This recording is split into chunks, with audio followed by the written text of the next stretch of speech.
ఏ age గ్రూప్లో routine retinal checkup చేసుకోవాలి?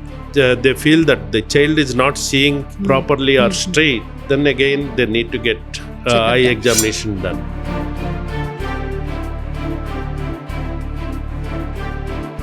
After retinal surgery recovery పీరియడ్లో ఎట్లాంటి ప్రికాషన్స్ తీసుకోవాలి? Retinal surgeries అన్నవి 2-3 types 4 types నేను చెప్పానంటే it will cover all the retinal surgeries. Okay sir. Vitreous floaters and flashes అంటే ఏంటిది సార్? Who are most likely to get it? Person will be seeing vitreous, some ring kind of thing floating in front of his eyes. People have a myth of brown rice is healthy. Yeah. For sugar diabetic patients it is a myth.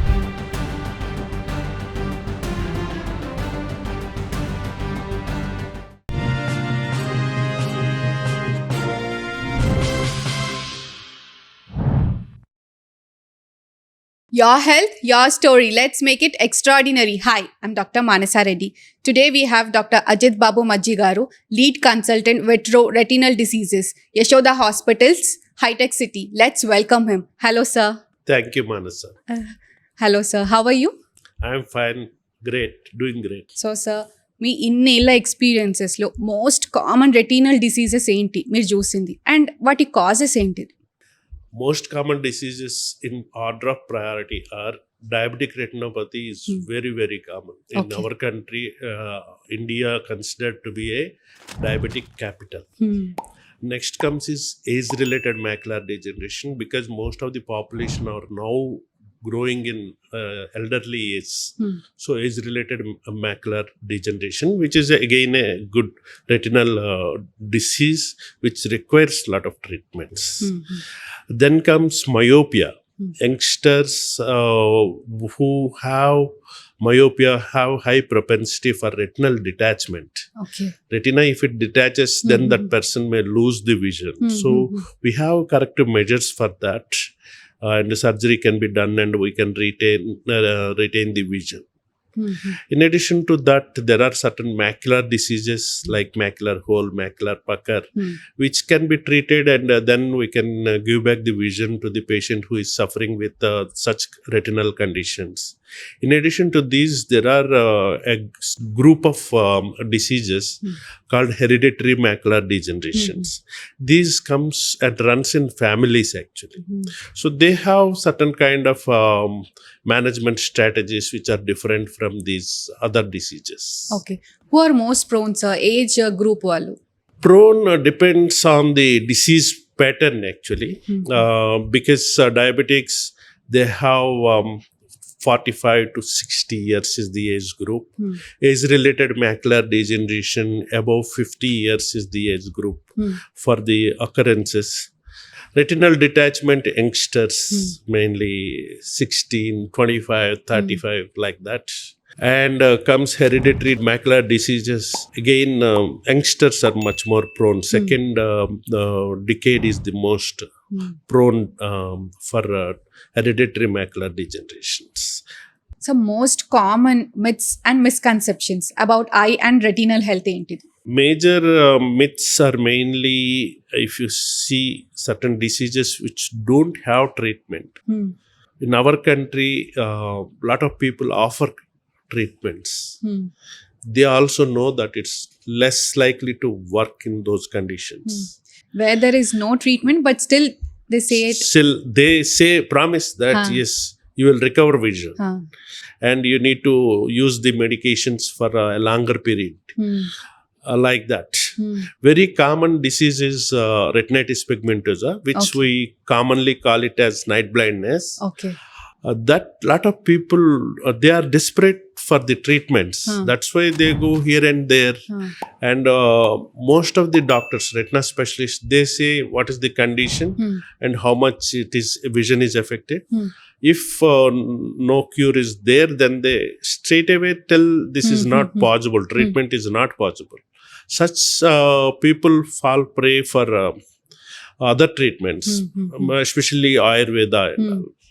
So those patients, certain times they get the medicines at a high cost actually. I know some people give for almost 20-25,000 per box of tablets. And after using also there will not be any use. So they will lose that money and earning. That is really this thing. Everyone should understand this. The second myth is like diabetic management mainly. Mainly herbal therapies. Herbal This, therapies. yes. This again a big myth in our country, where diabetic control do not come so well, and the patients they use it for some time without checking the blood sugars. They psychologically feel they are very healthy and disease is getting cured. But once they check, it's again the blood sugar levels will be very high, 300, 350, 400, like that. And if blood sugars are uncontrolled for some time, once they find that blood sugars are not under control, then if it continues for longer time, that can affect the diabetic retinopathy status and progress also. So that is very, very essential that even if they take alternate therapies, they should check their blood sugars every monthly and ensure that the blood sugar is under control. If it is not under control, it is better to switch the therapy to again allopathy. Okay, that way they need to ensure that good blood sugar control should be there all the time, so that the diabetic retinopathy progression do not happen. Okay. So ఒక common person ఏ age గ్రూప్లో routine retinal checkup చేసుకోవాలి? మనకి ఈ కంట్రీలో there are no set patterns. Actually, there should be a schedule for eye examination and retina examination.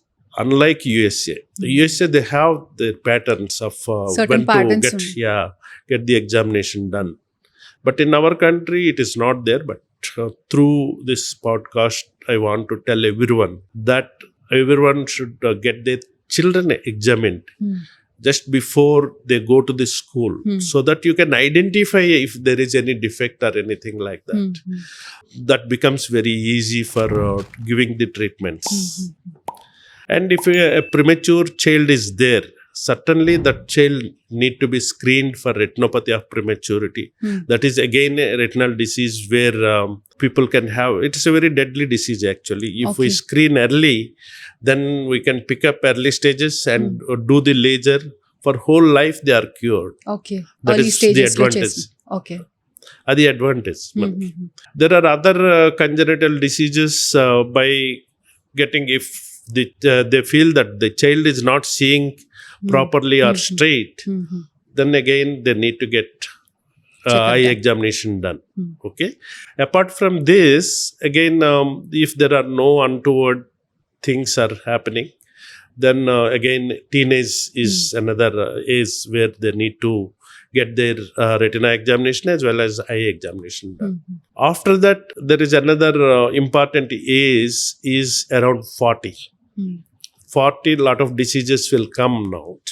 So 40, you need to have a retinal examination apart from other systemic evaluations also. Then comes is the 55 to 60 group, where a lot of age-related changes will happen, that we should get it picked by a clear retinal examination. How frequent should be? No, but the one examination must be done, and if there are no pathologies, then probably we need to see 1 year or 2 years, depending upon the stability of the person. Okay. If you are finding a disease and there is some small progression, like if you say diabetic retinopathy, mild early stages, once in a year or once in 6 months may be sufficient. But once treatments are required, then the frequency is different totally. Okay. Once laser is done, those patients should come early. Okay. Okay. So what is diabetic retinopathy and how does it occur? Diabetic retinopathy is a condition that happens in retina mainly. Retinal vasculature gets affected because of deranged blood sugar levels. When blood sugar levels are deranged, then the cell functionality will get affected. then automatically the retinal vasculature will get affected. Because of that, the oxygenation to the retina becomes less, and as a result, there will be new blood vessels will form. Okay. These new blood vessels will have the risk of breaking down and then causing bleeding. That is called vitreous hemorrhage. Okay. If there are a lot of deposits that are coming, then lipoprotein release can happen, because these vessels can also be leaky vessels. They are not only break and cause the bleeding, but they leak lipoprotein, and that causes edema, swelling of the retina, and deposits lipoprotein deposition. This is if it happens in the macular area, we call it as diabetic macular edema. Okay. And if neovascularization is there, that is called proliferative diabetic retinopathy. Both are requires treatment. That's why we commonly say it as sight-threatening diabetic retinopathy. Okay. So these stages requires treatment. So that requires a retina specialist opinion rather than any ophthalmology evaluation.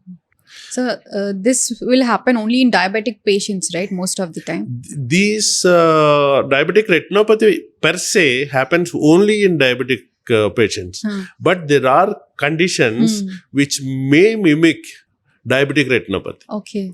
So that is like radiation retinopathy. Radiation, in oncology, tumors, they give the radiation. So whenever it affects the retina, it almost mimics like a diabetic retinopathy. Okay. So that requires a different kind of a treatment. And all kind of thing. Vitreous floaters and flashes ante enti, sir. Who are most likely to get it? Floaters is very, very common now. Complaint most of the people in the middle age and elderly age happens. They come to the clinic for that. Definitely that requires a retinal screening and peripheral retinal examination also. Why floaters happens? What happens is retina is almost a screen where the camera screen is there, where photo can be taken. Okay. So anything in front of retina will be casting a shadow, and that will be seen as a floater. Okay. So what is there inside the eye that is in front of the retina is the vitreous. So any changes in the vitreous that happen, either vitreous may get little bit liquefied, or some opacities may happen, some bleeding into the vitreous, like vitreous hemorrhage. These will cause more floaters. Okay. So those are the floaters. But when there is a traction or a pulling of the vitreous on the retina, that will result in a flash. Okay. So whenever flash is there, means that there is some pulling of the vitreous on the retina. That certainly indicates that you need to get a retinal evaluation. If flashes are not there, somewhat safe, but still when floaters are there, you need to rule out that there is no danger signs are there by retinal examination. What are the signs and symptoms of this, sir? Signs, these are symptoms. Okay. Symptoms like black spots happening, and they may there can be some lines the person may be experiencing. The signs exactly is what we observe. What we observe is the vitreous partial detachment may be there, or total vitreous detachment from the retina. It is not retinal detachment, it is the vitreous detachment. Vitreous separate from the retina. Okay. So whenever vitreous separates from the retina, person will be seeing vitreous, some ring kind of thing floating in front of his eyes. So that is how they will perceive it. And we perceive that as a ring which is there in the vitreous cavity, and the vitreous is floating in front of the retina. Okay. So who are most likely to have it, sir? It is, as I said, from middle age onwards, means 25, 30 years onwards, the some certain percentage of people will have. Like if you take 25 to 30, it is 5 to 10% people can have. Whereas over 60, almost 50 to 60% of the people can have partial vitreous detachment or complete vitreous detachment. Okay. What are early signs and symptoms of retinal detachment, sir? Yeah, as we discussed just now, that flashes and floaters. can be an very early sign of detachment as well. Means they can be innocent, they can lead to a retinal break formation, which in turn can lead to a retinal detachment. Okay. So any floater which is unusual, not there before and suddenly appeared, then you should examine the retinal periphery and rule out any retinal breaks. If flashes are persisting or all of a sudden flashes happen, it's a must that you should have a retinal examination. Okay. And in addition, if you see there is some area in our visual field which is missing or there is some distortion, both are signs of early retinal detachment. Okay. So if any of 4 of these are there, that warrants a retinal examination. It do not mean that it may be retinal detachment, but it should be ruled out. Okay. So a retinal examination by a specialist is required. It's not that ophthalmologist has examined the retina and say nothing is there. We have seen a lot of cases where later it turned out to be retinal detachment. So we should not neglect. And a proper retina specialist. So they have to consult a retinal 100%. specialist. Okay. That's why I'm specifically stressing that. But they doesn't know. General గా ఏదన్నా ఉంటే ophthalmologist దగ్గరికి వెళ్తా ఉంటారు. ఎందుకంటే మనకు common notion is eye doctor will see everything. But now the specialties are so much diverse that each specialty has its own this thing within ophthalmology. So మనకి ఏంటంటే రెటినా ప్రాబ్లమ్స్ అనేటప్పటికి రెటినా స్పెషలిస్ట్ దగ్గరికి రావాల్సి ఉంటుంది. There is no escape. And they only can justify the examination. How do conditions like macular pucker develop and macular hole develop, sir? And treatment options for it? Yeah. Macular hole is very common disease we see in retina clinic. So macular hole happens in middle age or even elderly also. It is mainly because of tangential traction over the retina. So the retina stretches outwards from the central macular area. Okay. So that stretch suddenly gives away and that forms a hole. Creates a hole. That is called hole. It is exactly in the center. That's why the patient feels I'm seeing everything but for the exact center. Okay. So they come with that symptom. So automatically we don't miss macular holes that often. The patient also comes early. Whereas macular pucker is a different pathology where iris retinal pigment epithelium cells, because the crystalline lens and iris rubbing releases the pigment epithelial cells. They fall on the retinal surface and they transform into fibroblasts, and that results into fibrosis. Okay. And this fibrosis makes the retina contract, and this contraction results into distortion of the vision. So early stages they may not feel anything, but little later stages they feel everything is little bit crumpled, and this becomes much more crumpled, and then the vision comes down. So once the vision comes down, then the patient tells I require something to be done. Initial stages లో ఏమీ తెలియదు, అందుకని వాళ్ళు రాకపోవచ్చు కూడా.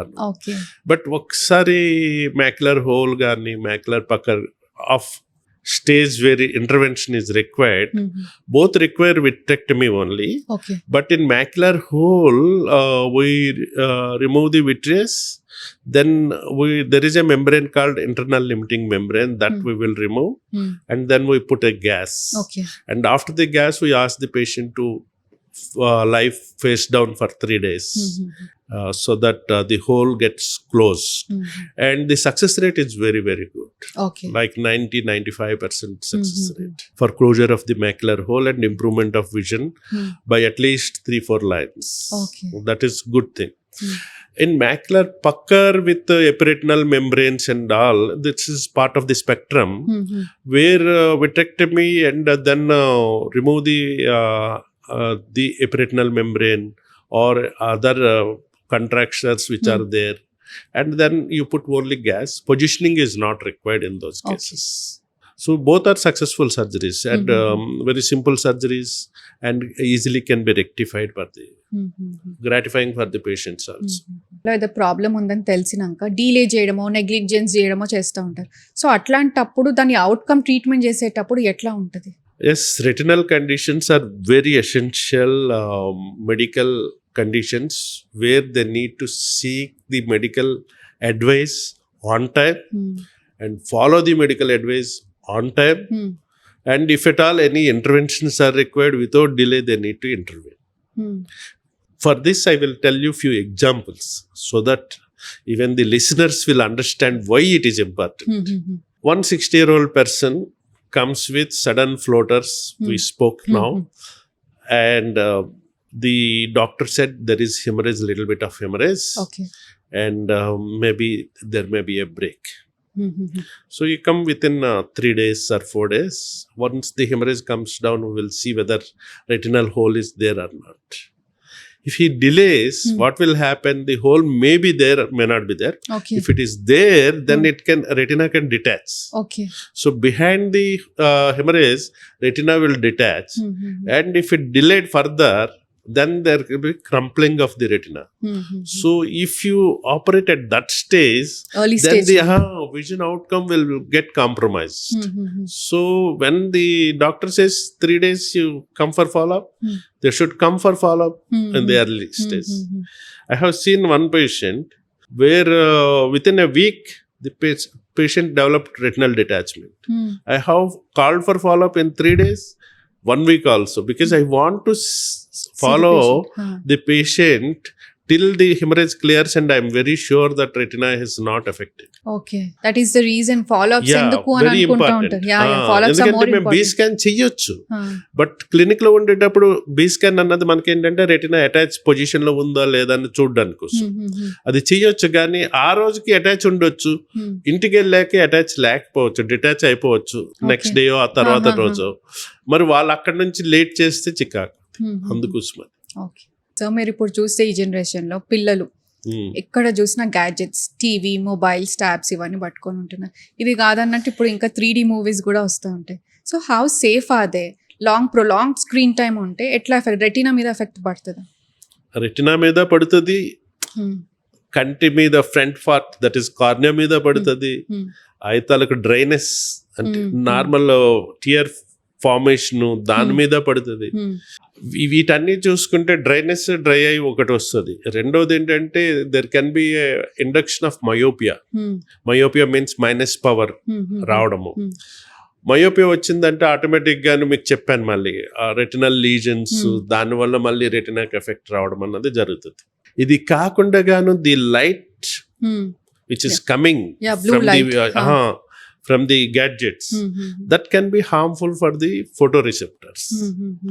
So photoreceptors ki long term lo inke ఎంత వరకు మనకి ఎఫెక్ట్ వస్తుంది అనేది ఎవరు ఇంకా స్టడీ చేయలేదు.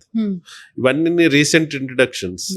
సో లాంగ్ టర్మ్ లో దీని ఎఫెక్ట్ ఎంత వరకు ఉంటుంది అన్నది మనకు కరెక్ట్ గా తెలియదు. So we always suggest optimal use of gadgets. Optimal use where exactly essential, that much you use. Rest of the time encourage the outdoor activities. So that both can be compensated. Both can be balanced. Almost. OCT, FA లాంటి diagnostic, advance diagnostic tools వచ్చాయి కదా, so అవి ఎట్లా help అవుతాయి retinal issues ఏమైనా diagnose చేయడానికి? మనకేంటంటే retina diagnostics అనేవి చాలా ఇంట్రడక్షన్స్ జరిగాయి. దానిలోనూ మనకి ఓసిటీ యాంజియోగ్రఫీ, FFA actually పాతదే. Okay. OCT angiography is the new this thing. Means we can see the retinal blood vessels through OCT angiography. తర్వాత అల్ట్రాసౌండ్ బయోమైక్రోస్కోపీ, UBM అంటాం. UBM అన్నది మైక్రో, ఇది anti part of the రెటినాకి ciliary body అంటాము, ఆ areas చూడడానికి పనికొస్తుంది. సరేనా? అది కాకుండా మనకి విజువల్ ఫీల్డ్స్ ఉన్నాయి. విజువల్ ఫీల్డ్స్ కూడా మనకి ఎసెన్షియల్. తర్వాత అడాప్టివ్ ఆప్టిక్స్ అన్నది ఇప్పుడు అంటే అంత వైడ్ గా అవైలబుల్ లేకపోయినా కూడాను అది కూడాను డయాగ్నోస్టిక్ అడ్వాన్స్మెంట్. సో వీటన్నిటిలో ఏంటంటే మనకి రెటినాని మైక్రోస్కోపిక్ లెవెల్లో different layers by sections we can evaluate. Okay so pathology ఏ లెవెల్లో ఉంది, ఎంతవరకు ఉంది, వెదర్ ఇట్ ఈస్ ఇన్ఫ్లమేషనా, లేకపోతే ట్రాక్షనా, లేకపోతే డీజనరేటివా, అవన్నీ కూడాను తెలుసుకోవడానికి మనకి చాలా చాలా హెల్ప్ఫుల్ అవుతుంది. హౌవర్ నేను ఒక్కటే చెప్తాను, ఎప్పుడు కూడా అందరికీ చెప్తాను ఇది, అంటే మా స్టూడెంట్ లెవెల్స్ అంటే నేను ఎక్కువ టీచింగ్ చేస్తాను కాబట్టి నాకు వాళ్ళందరికీ చెప్తాను, క్లినిక్లో ఫస్ట్ మీరు you should make a one diagnosis and what is the alternative for that. And diagnosis చేశాక డిఫరెన్షియేట్ చేయడానికే మీరు ఉపయోగించండి. ఎంత అడ్వాన్స్ అయినా ఇప్పుడు ఏంటంటే కొంతమంది టెండెన్సీ ఉండిపోయింది, ఫస్ట్ ముందు ఆర్డర్ ఇస్తారు ఇన్వెస్టిగేషన్స్, తర్వాత ఇవాల్యుయేట్ చేస్తారు. ఇదని అది కరెక్ట్ మెథడ్ కాదు. You need to first in the clinic come to an pre final diagnosis, then you use the investigative tools for confirming the diagnosis. That will always be better. So అది మనకేంటంటే patient friendly కూడాను, మనం కూడాను మన equipment ఎప్పుడు కూడాను maintain అవుతుంది. What precautions do a patient need to take, sir, after recovery, like after retinal surgery recovery period లో ఎట్లాంటి precautions తీసుకోవాలి? రెటినల్ సర్జరీస్ అన్నవి 2-3 టైప్స్ అమ్మా, 4 టైప్స్ నేను చెప్పానంటే it will cover all the retinal surgeries. So one is vitrectomy అంటాము. Vitrectomy అంటే దానికి అడిషనల్ గా ఏమీ లేకుండా ఒక 3 పోర్ట్స్ తయారు చేసి దాంతో విట్రెస్ అన్నది తీసి లోపల మెంబ్రెయిన్స్ అవన్నీ మనం చేస్తాము. దాన్ని simple vitrectomy or vitrectomy plus MIVS అంటాము. ఇది కాకుండా దానికి కొంత సపోర్ట్ రెటినాకి ఇవ్వడం కోసం బెల్ట్ పెడితే బెల్ట్ బకల్ ప్లస్ విట్రెక్టమీ అనేసి మనం దానికి గ్యాస్ ఆర్ ఆయిల్ మనం యూజ్ చేస్తాం. సరేనా? ఇది కాకుండా స్క్లెరల్ బకల్ అన్నది ఇంకో ప్రొసీజర్. ఇవే మేజర్ ప్రొసీజర్స్. ఇవి కాకుండా సిలికాన్ ఆయిల్ రిమూవల్, లేకపోతే epiretinal membrane removal, ILM peeling, ఇవన్నీ sub types of the same surgical procedure అనమాట. సో ఇవి జరిగేటప్పుడు మనకి ఏ ప్రికాషన్ తీసుకోవాలి? General precautions are like medicines కానీ we use very minimal medicines. Tablets అంత ఉండవు మాకు, ఓన్లీ పెయిన్ కిల్లర్ తప్పిస్తే ఎక్కువ టాబ్లెట్స్ ఉండవు. పెయిన్ కిల్లర్ తర్వాత యాంటీబయాటిక్ అన్నది ఎప్పుడూ అవసరమైతే కానీ మేము వాడం. సరేనా? పోస్ట్ ఆపరేటివ్గా ఐ డ్రాప్స్ మాత్రమే వాడతాము. ఐ డ్రాప్స్లో మనకేంటంటే steroid drop, antibiotic drop, dilatation అంటే కంటిపాపు ఇచ్చుకోవడానికి ఒక డ్రాప్. ఈ 3 డ్రాప్సే మెయిన్ ఉంటాయి. ఏమైనా ప్రెషర్ ఎక్కువ ఉంటే ప్రెషర్ కంట్రోల్ చేయడం కోసం మరొకటి, అంటే ఇంట్రాకులర్ ప్రెషర్ ఉంటుంది, అది కంట్రోల్ చేయడానికి మరొక మెడికేషన్. సో 4 మెడికేషన్స్ అయిపోయి ఇంకా నెక్స్ట్ వచ్చేది ఏంటంటే పేషెంట్ ఎలా ఉండాలి. కొన్ని పొజిషన్స్ నేను చెప్పాను కదా, మ్యాక్యులర్ హోల్ సర్జరీ ఏమని చెప్పాను, ఒక 3 days మనం బోర్లా పడుకోవాల్సి ఉంటుంది. పొజిషనింగ్ ఏమైనా అవసరం ఉందా? సో కొన్ని కండిషన్స్ కి ఒక్కొక్క పొజిషన్ ఉంటుంది. సో అది డాక్టర్ గారు చూసుకొని ఎవరు సర్జరీ చేస్తారో వాళ్ళు చెప్తారనమాట. Macular hole positioning is required. Retinal detachment సర్జరీస్లో పొజిషనింగ్ ఈజ్ రిక్వైర్డ్. పోతే విట్రెస్ హెమరేజ్ కానీ, డయాబెటిక్ రెటినోపతి కానీ, లేకపోతే ఎపిరెటినల్ మెంబ్రెయిన్ కానీ, ఇటువంటి వాటిల్లో పెద్దగా పొజిషనింగ్ అవసరం ఉండదు. సరేనా? ఇది ఇంపార్టెంట్. ఇది కాకుండాను ఇంకా పోస్ట్ ఆపరేటివ్గా లాంగ్ టర్మ్ ఇది ఉంటుంది కదా, మనకి 1 month వరకు, 2 months వరకు మనకి డ్రాప్స్ని కొంచెం తగ్గించుకుంటూ వాడాల్సి ఉంటుంది. ఇది కాకుండా మనకి దగ్గు కానీ, తుమ్ములు కానీ, వెయిట్స్ లిఫ్ట్ చేయడం కానీ, ఎక్కువ ట్రావెల్ చేయడం కానీ అవాయిడ్ చేయాలి. అట్లా ఎన్ని రోజుల వరకు? అదే నేను ఒక 2-3 పేషెంట్లు చూశాను. వాళ్ళు 1 week రమ్మంటే డైరెక్ట్గా వెళ్ళి జాయిన్ అయిపోయారు ఆఫీస్లో. And office it is almost 30 kilometers away. So 30 kilometers daily travel చేస్తే how much pressure it will have on the eyes, అది డ్యామేజింగ్ ఉంటుంది. సో ఇటువంటి ట్రావెల్ అవాయిడ్ చేయాలి అట్లీస్ట్ 1 week or 2 weeks వరకు. వెయిట్స్ లిఫ్ట్ చేయకుండా ఉండాలి. అవేంటంటే మనకు ఆపరేషన్ అయిపోయాక ఒక 6 weeks వరకు ఐసే మైల్డ్ ఎక్సర్సైజ్. మైల్డ్ అంటే మనకు కొంచెం వెయిట్స్ కానీ, దగ్గు తుమ్ములు అన్నవి 0. 6 weeks to 3 months, then moderate exercise. 3 months and beyond, severe exercise you can resume. This is the dictum. దానికి కండిషన్ టు కండిషన్ మనం ఎంతవరకు చేయొచ్చు ఏది అన్నది అది డాక్టరు పేషెంట్ మధ్యలో అది డిస్కషన్ అవ్వాలి అంతే. మీరు ఇందాక అన్నట్టు దగ్గులు తుమ్ములు అవాయిడ్ చేయాలి, అది మన కంట్రోల్లో ఉండదు కదా సార్? చాలా వరకు ఉంటుంది. అవునా? ఎందుకంటే మనం తీసుకునే ఫుడ్ బట్టి ఉంటుంది. మనం ఫుడ్ ఏదో ఒకటి తీసుకుంటున్నాం రెగ్యులర్గా, దానిలో మసాలా ఎక్కువ ఉన్నది తీసుకున్నారు అనుకోండి, మీకు డెఫినెట్ గాను బలపడము తుమ్ములు రావడం అది జరుగుతుంది. రెండవది వాటర్ కరెక్ట్గా మీరు తీసుకోలేదు అనుకోండి, అంటే నేను అందరికీ వామ్ వాటర్ అని చెప్తాను, బాయిల్ చేసి వామ్ చేసి అప్పుడు తీసుకోండి. తీసుకోవడం వల్ల మీకు ఛాన్స్ తగ్గుతాయి జలుబు వచ్చే ఇది. రెండవది జలుబు వచ్చినా కూడా తుమ్ములు రాకుండా కొంచెం జాగ్రత్త పడితే సరిపోతుంది. Okay. So how does life style and diet contribute to retinal health? Retinal health and body health both are synonymous.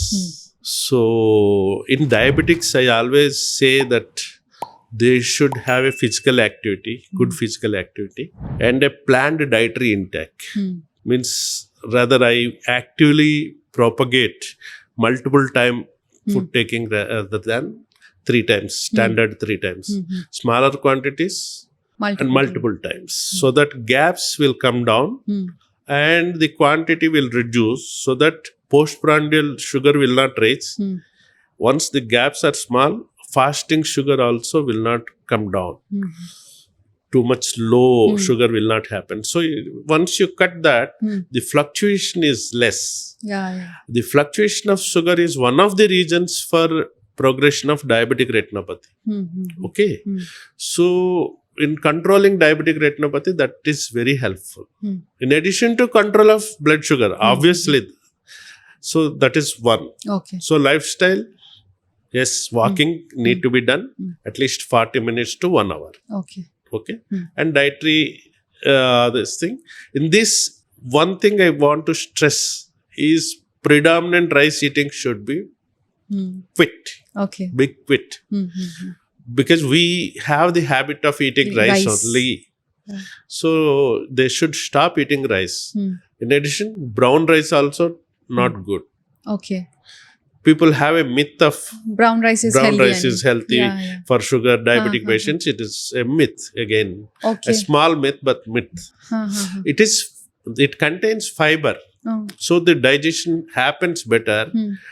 But if you do the analysis, wheat sugars are complex sugars. Rice sugars are simple sugars. That's why the absorption is much more easier. So you will get, if you eat rice, immediately sugar will shoot spike up. Yeah. So that is regarding the diabetic lifestyle and diet. When it comes to age-related macular degeneration, till certain age, the absorptions are very good. After certain age, this absorption will become less. That's why you need to take a dietary supplements. So we always give nutrients, micronutrients actually. They are not vitamins. They are micronutrients which requires for macular health. So this taking micronutrients after, let us say, 55 years of age, then there will be a reduction of risk. Choroidal neovascularization, that is new blood vessel growth in age-related macular degeneration, that can result in sudden drop in vision. Okay. So that risk can be reduced by 28%. This is a multi-centric trial which is proven that this can be done. So we give dietary supplements with micronutrients. And then sun exposure is also good, which is very, very essential for all this thing. In addition, green leafy vegetables, green vegetables like even then fruits. Of course, diabetics fruits are prohibited, but rest of the retina diseases fruits are required, like papaya, mango, everything is required. And then walking is good for all the people, every age group and everyone. Yeah. And hereditary diseases will not get altered by the diet, either diet or by the lifestyle. Okay. And the myopia with lesions, certain times lifestyle should be changed significantly. Hmm. Because these lesions can result into retinal tear formation and retinal detachment. So whenever they found once the laser is done, their activity should be little bit sedentary. That will be better. Means not total sedentary, little bit towards sedentary. They should be careful. Like I see a lot of people playing shuttle, volleyball, Pickleball these days. and diving. All those cause sudden impacts. So that will cause jerk. That jerk can rip off the retina, even if it is lasered also. Okay. So tear formation will come. Once tear forms, the detachment also may come if they do not sort for immediate or early retinal examination. So that is the lifestyle they need to. So ఇప్పుడు recent advance technologies వచ్చాయి కదా, like AI, machine learning, ఇంకా advancements అని, అవన్నీ కూడా retinal కేర్లో ఎట్లా ఉపయోగపడుతున్నాయి? Actually, artificial intelligence is very good technology.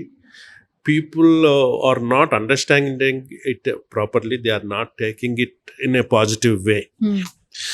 What happens in artificial intelligence? Any image capture, when it happens, it identifies certain points, and this points machine identifies these are the points are there. This can be the diagnosis, probable diagnosis. When you feed 100 images, the diagnosis may not be that accurate, because still the machine is not learned. It is like a child who is learning. If it becomes 50,000 images, then the machine will become much knowledgeable, and the accuracy of the diagnosis becomes much better. True. So as the data increases, the artificial intelligence can exceed a human diagnosis. Okay. That's why the machine diagnosis can be certain times better than human diagnosis. No one should get threatened about it, but it is true. Except for experienced experts, they give more accurate, reasonable Results. diagnosis. The machine, when you expose your retina, it can tell you what lesions are there and all kind of thing. So it will tell. So, and it will give you a report also, report card. This you need to show to the ophthalmologist or retina specialist. Okay. So that is the technology that is, I'm explaining this so that AI is a generic term nowadays. Without explaining that, it will not be useful. So how this can be applied or translated to medical care or medical care in retina? Retina, I told you, most common diseases, diabetic retinopathy, age-related macular degeneration. Retinal peripheral examination, retinal detachment will not come with AI. Okay. Age-related macular degeneration and diabetic retinopathy, early changes need to be detected. And certain times that those lesions, if you are finding that there is a blood vessel growth in age-related macular degeneration, that can be picked up. So this, how you apply in the clinic. If we say high-tech city branch of Yashoda, does it require? I don't think so, because everything is available here. Whatever you say in the world, parallel to USA, we have it here. All surgeries, everything.